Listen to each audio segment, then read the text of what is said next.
நண்பர்களே, இந்த கதையை நமக்கு வாரணாசியிலிருந்து நம்ம சப்ஸ்கிரைபர் பூஜா குப்தா அனுப்பியிருக்கிறார். அவருடைய கிராமத்தில் ஒரு பயங்கரமான நம்பிக்கை இருக்கிறது. பால்குன் மாதம் தொடங்கும் நாளில் அங்குள்ள சுடுகாட்டில் யாரும் இல்லாமல் தானாகவே ஒரு சிதை எரிய ஆரம்பிக்குமாம். அந்த சிதையை யாராவது பார்த்துவிட்டால் அவர்கள் மீண்டும் உயிரோடு திரும்ப மாட்டார்கள் என்று கிராம மக்கள் சொல்கிறார்கள். அந்த கிராமத்தில் மங்களு என்ற ஒரு இளைஞன் இருந்தான். அவன் இந்த நம்பிக்கையை நம்பவே இல்லை. இதெல்லாம் போய் நான் நேராக போய் பார்த்து வரேன் என்று சவால் விட்டான். பால்குன் மாதம் ஆரம்பித்த அந்த இரவு மணி 12:05. மங்களு மெதுவாக சுடுகாட்டை நோக்கி நடந்தான்.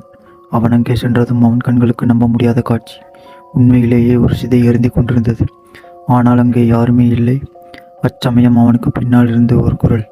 மங்களு மெதுவாக திரும்பி பார்த்தான். அங்கே ஒரு அலங்கரிக்கப்பட்ட பீர் இருந்தது. அந்த பீரின் மேல் எழுதப்பட்டிருந்த பெயர் மங்களு. அவன் உடம்பு முழுக்க நடுக்கம்.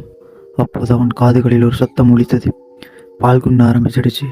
இனிமே நீ என்னோட தான் வரணும். அடுத்த நாள் மங்களு கிராமத்தில் எங்கும் காணவில்லை.